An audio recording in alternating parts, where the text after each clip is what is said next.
अगर आप अपनी माँ से प्यार करते हो और उनको खुश देखना चाहते हो तो चैनल को सब्सक्राइब करो, लाइक करो। बहुत ही जल्द आपको खुशखबरी मिलेगी। प्लीज वीडियो को लास्ट तक जरूर देखें। सास बहू का अनोखा पजल। भारत में सास और बहू का रिश्ता हमेशा से ही जटिल और दिलचस्प रहा है। कभी नोकझोंक तो कभी स्नेह, यही इस रिश्ते की पहचान होती है। लेकिन एक दिन कुछ ऐसा हुआ कि सास और बहू का रिश्ता पूरी तरह से बदल गया।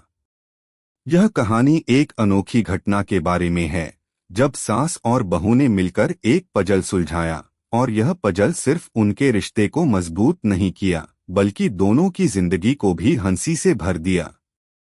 सास बहू का रिश्ता। सोनाली और उसकी सास शोभा देवी के बीच एक साधारण रिश्ते की शुरुआत नहीं थी। जैसे आमतौर पर सास और बहू के बीच कोई कॉन्फ्लिक्ट होता है, वैसे ही शोभा देवी और सोनाली के रिश्ते में भी कभी न कभी टकराव होता था। शोभा देवी का स्वभाव काफी सख्त और पारंपरिक था, जबकि सोनाली एक आधुनिक और खुले विचारों वाली महिला थी। यह अंतर दोनों के बीच कभी न कभी विवाद का कारण बनता था। लेकिन एक दिन ऐसा कुछ हुआ जिसने इन दोनों को एक दूसरे के करीब ला दिया। यह घटना कुछ सामान्य नहीं थी, बल्कि एक मजेदार घटना थी जिसने सास और बहू को हंसी के साथ साथ एक दूसरे के बारे में बहुत कुछ नया सिखाया। पजल का आना। एक दिन शोभा देवी अपने कमरे में बैठी हुई थीं, जब उनकी नज़र एक पुरानी किताब पर पड़ी। यह किताब उन्हें उनकी माँ ने दी थी और वह इस किताब को बहुत संजीदगी से रखती थीं। किताब के पन्नों के बीच एक छोटा सा कार्ड था, जिस पर कुछ अजीब तरह के चित्र और शब्द थे। शोभा देवी ने उस कार्ड को ध्यान से देखा। यह किसी पजल का हिस्सा लग रहा था। क्या यह पजल है? शोभा देवी ने सोचा। उन्होंने तुरंत कार्ड को उठाया और रसोई में जाकर सोनाली को बुलाया।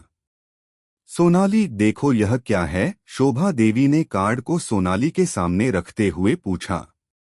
सोनाली ने कार्ड को देखा और मुस्कुराई। यह तो पजल का एक हिस्सा लगता है, शायद किसी पुराने खेल का। शोभा देवी ने हाँ में सिर हिलाया। क्या तुम इसे सुलझा सकती हो? सोनाली ने पजल के बारे में सोचा। वह बचपन से ही पजल्स पसंद करती थी और आज यह एक नई चुनौती थी। माँ, हम मिलकर इसे सुलझाते हैं, सोनाली ने उत्साह से कहा। पजल का पहला चरण। यह पजल कई भागों में बंटा हुआ था और पहले भाग में कुछ तस्वीरें थीं। सोनाली और शोभा देवी ने मिलकर उन चित्रों को जोड़ना शुरू किया। पजल के हर टुकड़े पर एक नई तस्वीर उभर रही थी, लेकिन यह इतना आसान नहीं था। हर चित्र को सही जगह पर लगाने के लिए दोनों को एक दूसरे से मदद लेनी पड़ रही थी। यह टुकड़ा इस जगह पर सही नहीं लगता, शोभा देवी ने एक टुकड़ा उठाते हुए कहा। माँ, यह ठीक है, बस इसे थोड़ा घुमा कर देखो, सोनाली ने कहा।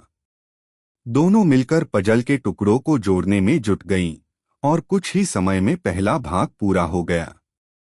पहली तस्वीर एक बड़ी सी झील की थी, जिसमें कुछ नावें तैर रही थीं। शोभा देवी और सोनाली ने एक दूसरे को देखा और मुस्कुराए। यह तो बहुत आसान था, शोभा देवी ने कहा। लेकिन जैसे ही उन्होंने अगले भाग की ओर बढ़ने की कोशिश की, उन्होंने महसूस किया कि यह पजल पहले से कहीं ज्यादा चुनौतीपूर्ण था। पजल का दूसरा चरण। दूसरे चरण में कुछ जटिल संकेत थे। इसमें एक छोटे से गूढ़ सवाल के साथ कुछ चित्र थे। सोनाली और शोभा देवी दोनों मिलकर उन संकेतों को समझने की कोशिश कर रही थीं। यह सवाल क्या हो सकता है? सोनाली ने पूछा। यहाँ लिखा है, एक नदी के पार क्या है? क्या यह कुछ प्रतीकात्मक है? शोभा देवी ने ध्यान से पूछा। सोनाली ने सोचा, हो सकता है कि यह किसी पुरानी कहावत का हिस्सा हो, जैसे नदी के पार एक सपना हो सकता है। सपना? शोभा देवी ने आश्चर्यचकित होकर पूछा। हाँ माँ, शायद यही उत्तर है, सोनाली ने कहा। शोभा देवी ने एक बार फिर से पजल को ध्यान से देखा और टुकड़ों को जोड़ने लगी। उन्होंने देखा कि पजल में अगली तस्वीर एक नदी के किनारे का दृश्य था, जिसमें लोग नाव से पार कर रहे थे। यह ठीक है, शोभा देवी ने कहा, अब हम इसे पूरी तरह से समझ सकते हैं। दोनों मिलकर अगले चरण को सुलझाती गईं और हंसी के साथ कई बार छोटे छोटे मजाक भी किए। हंसी की शुरुआत। जैसे जैसे पजल सुलझ रहा था, वैसे वैसे सोनाली और शोभा देवी के रिश्ते में भी बदलाव आ रहा था। वे अब एक दूसरे से ज्यादा खुलकर बातें कर रही थीं। पजल को सुलझाते सुलझाते कई बार हंसी के फव्वारे फूट पड़े। सोनाली ने एक मजेदार अंदाज में कहा, माँ, तुम तो मुझसे भी ज्यादा समझदार निकली इस पजल में। अच्छा, शोभा देवी ने चिढ़ाते हुए कहा, तुम्हें तो लगता था कि मैं सिर्फ घर के कामों में व्यस्त रहती हूँ। नहीं माँ, अब मैंने जाना कि आप कितनी शानदार हैं। आप तो पजल सुलझाने में भी माहिर हैं। दोनों की हंसी गूंजने लगी और इस छोटे से खेल ने उनके रिश्ते को नया आयाम दिया। पजल का अंतिम चरण। आखिरकार पजल का अंतिम चरण आ गया। यह चरण सबसे कठिन था। इसमें बहुत सारे जटिल चित्र थे और उत्तर भी बहुत गहरे थे। सोनाली और शोभा देवी दोनों ने मिलकर उस अंतिम भाग को सुलझाने की पूरी कोशिश की। यह अंतिम चित्र शायद हमें एक संदेश दे रहा है, शोभा देवी ने कहा। यह चित्र किसी परिवार के मिलन का प्रतीक लगता है। हाँ माँ, यह तो बिल्कुल सही है, सोनाली ने उत्तर दिया। इसका मतलब है कि हम सबका साथ ही हमें मुश्किलों से बाहर निकाल सकता है। दोनों ने मिलकर पजल के अंतिम हिस्से को जोड़ा और आखिरकार पजल पूरा हो गया। पूरी तस्वीर एक विशाल परिवार की थी, जिसमें सभी सदस्य एक साथ बैठे थे और खुशी खुशी समय बिता रहे थे। बदलाव और समझ। जब पजल पूरा हुआ तो सोनाली और शोभा देवी ने एक दूसरे को देखा और समझा कि यह सिर्फ एक खेल नहीं था, बल्कि यह एक महत्वपूर्ण संदेश था।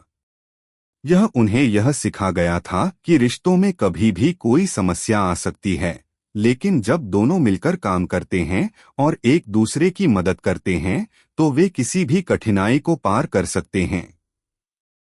माँ, अब मुझे समझ में आ गया कि रिश्ते भी एक पजल की तरह होते हैं। अगर हम एक दूसरे की मदद करें और सही जगह पर चीजों को रखें, तो सब कुछ सही हो सकता है, सोनाली ने कहा।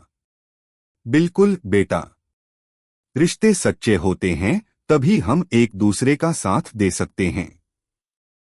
यह पजल अब केवल एक खेल नहीं था, बल्कि सास और बहू के रिश्ते का प्रतीक बन चुका था। उन्होंने मिलकर एक नई शुरुआत की थी और यह शुरुआत उनके रिश्ते को हमेशा के लिए मजबूत बना गई थी।